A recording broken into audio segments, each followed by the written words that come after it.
In the heart of a dense, sweltering jungle in Guyana, the stillness of November 18, 1978, was pierced by the sound of death. Over 900 men, women, and children, dreamers, seekers, families, lay lifeless in a clearing once called Jonestown. They had followed a man who promised them heaven and instead led them to hell.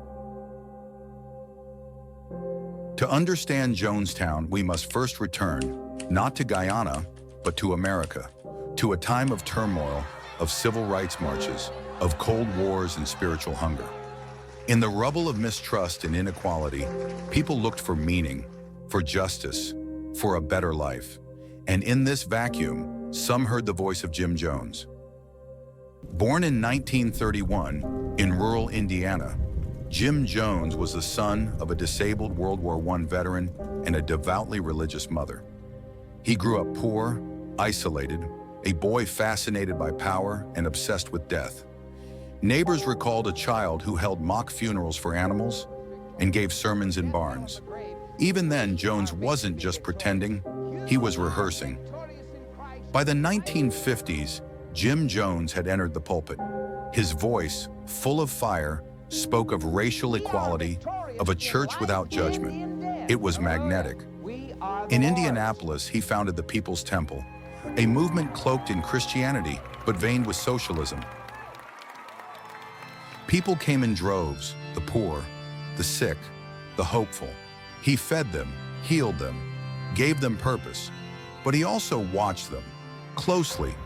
As whispers of Jones's control tactics grew, he moved west to California. By the 1970s, the People's Temple had thousands of members, and Jones was becoming a figure of political and religious influence. He staged miracles, faked healings, even claimed to raise the dead. Behind the curtain, members endured surveillance, beatings, and confessions recorded under pressure. In 1974, amid growing scrutiny from media and defectors, Jones found a new Eden, 1,800 acres in the remote forests of Guyana. He called it Jonestown, a socialist utopia. He promised a sanctuary from racism, capitalism, and persecution.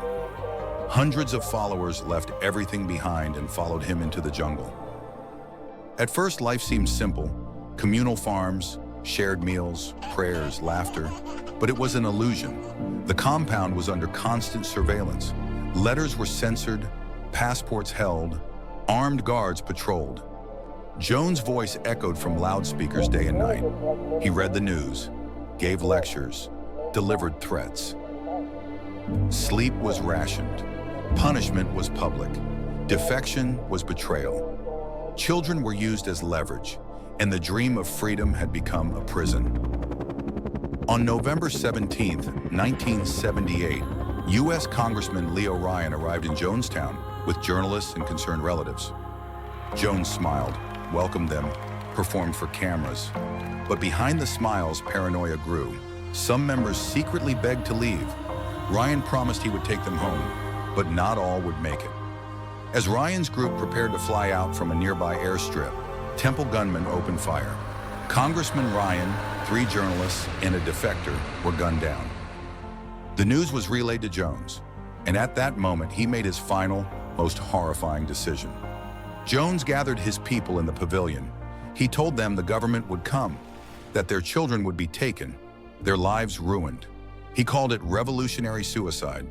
And as the crowd wept, prayed, or pleaded, a large metal vat of cyanide-laced punch was brought forward.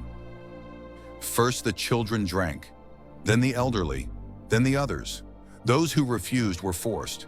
Armed guards circled. Some injected the poison, some resisted, but most obeyed. The next day, Guyanese soldiers arrived to silence.